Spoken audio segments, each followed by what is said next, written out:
Hey, welcome back to ClintsStreetMachines. I'm Clint. Today we're going to do the next unboxing in our front suspension setup.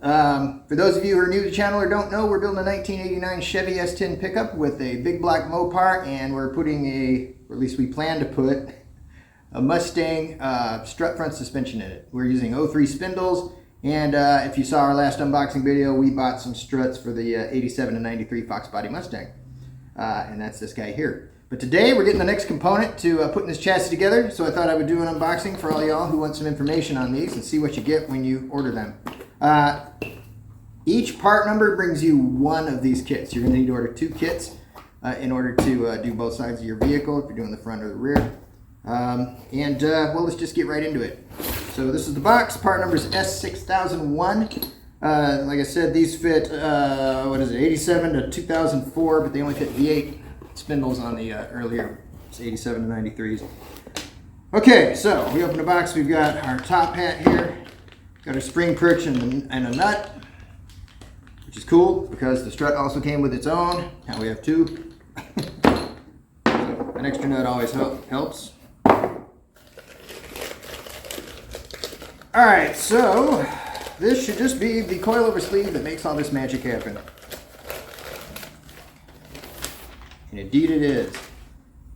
Oh shit, is that a crack?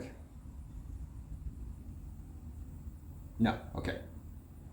Thought that might have been a crack, but it appears to just be some polishing ruse in a little bit of a groove. I'll see if that polishes off of there, and if not, I'll exchange it. But it doesn't look to be a crack. I don't see anything on the inside that makes it look like a crack. But let's ignore the crack for now.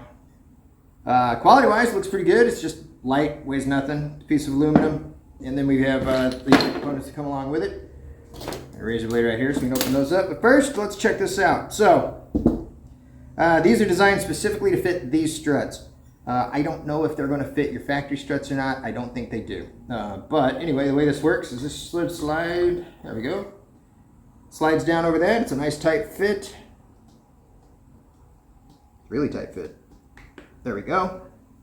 So it just sits against this strap right here. If you didn't see that before I shoved it on there, there's a strap around here that bolts it to the strut, or to the spindle, and that index is right there. Man, that just bugs me. Anyway, so that fits over like that. It's actually pretty damn tight. You could probably throw some silicone or something inside here before you slide it on to really keep it from rattling later on down the road or causing any wear, but that fits pretty snug. There's no instructions came with these, as you saw when I opened the box. Some instructions did come with the strut itself. I mentioned that it didn't, but they did. They were in the box. I didn't see them. But these are basically just color printouts of the same instructions they have on all their parts online. So the instructions for the strut are in here. The instructions for the camber plates are in here. How to pick your springs, compressed and extended lengths right there. There's a lot of information here.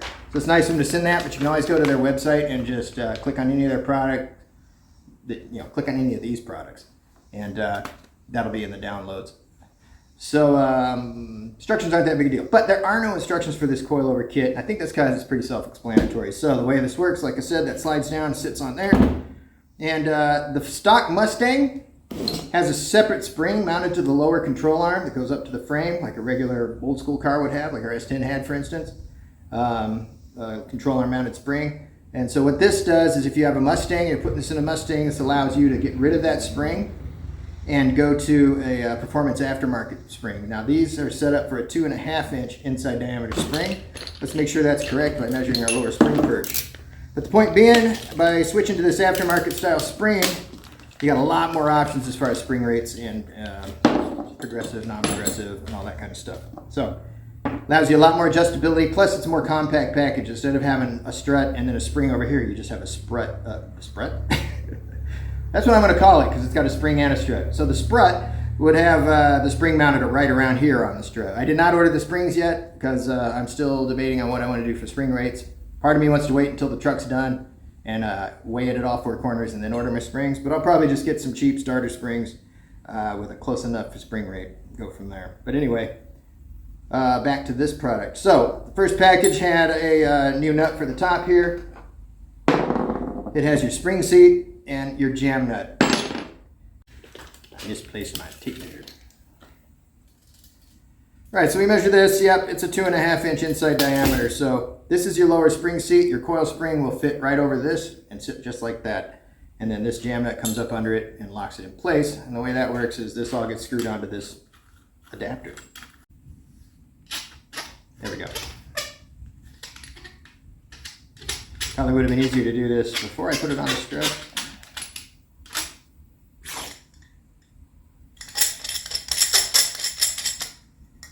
What do you know? It is easier.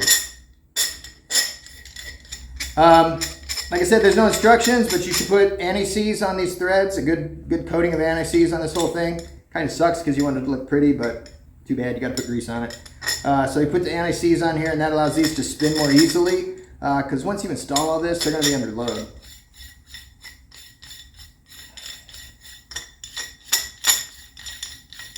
All right, it's good enough. That'll let us see exactly what we're dealing with. All right.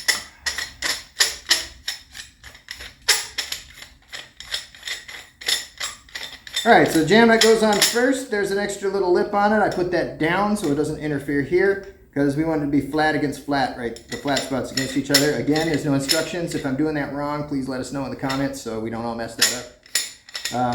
But I'm pretty sure the way that works is there's a lip on this side that goes out of the way. And then it's just the flat side of this goes up against the flat side of that. It seems like the way it would work the best.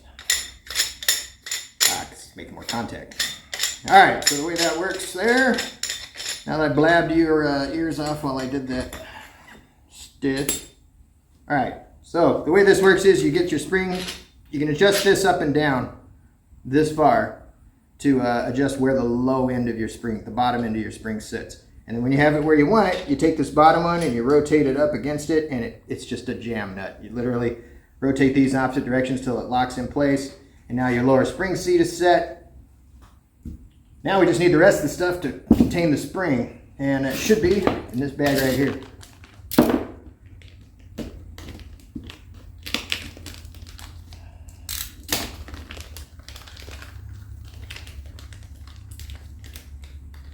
All right. So what we have here is we have our, let me go ahead and just take all this apart. All right, this is our upper spring retainer, right? So that'll sit here, that'll go down, it'll sit on top of the spring right here. And this just will go up until it stops. And what stops it, let's just drop that on there, is this cap right here. This little topper, or a hat probably, I guess it's probably called a hat. That'll get bolted down tight when you tighten your stud into the vehicle, and then the spring will push that up against it, and that's what holds it all together.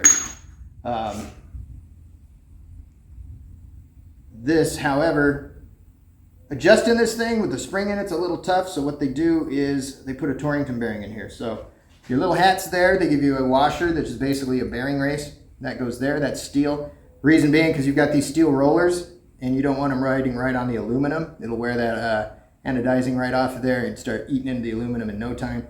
So they put that steel shim in there. Then you got what's called a Torrington bearing.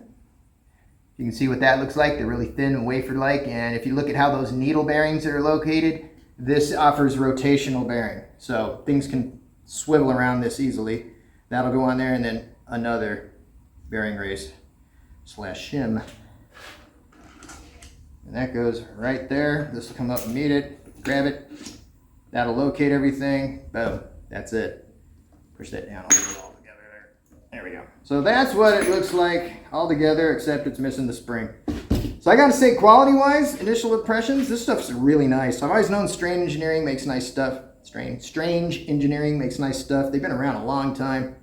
Hey, if you want to see more of that S10, please like, comment, subscribe, share, do all that good stuff. And that way you can follow this build. And otherwise, if you just came out here to check out this coilover conversion kit, I apologize for how long it took, but hopefully I got you the information you need and you get to see what you're actually getting for your money. So thanks so much for watching. I really appreciate it. Take care of yourselves, and we'll see you guys in the next one.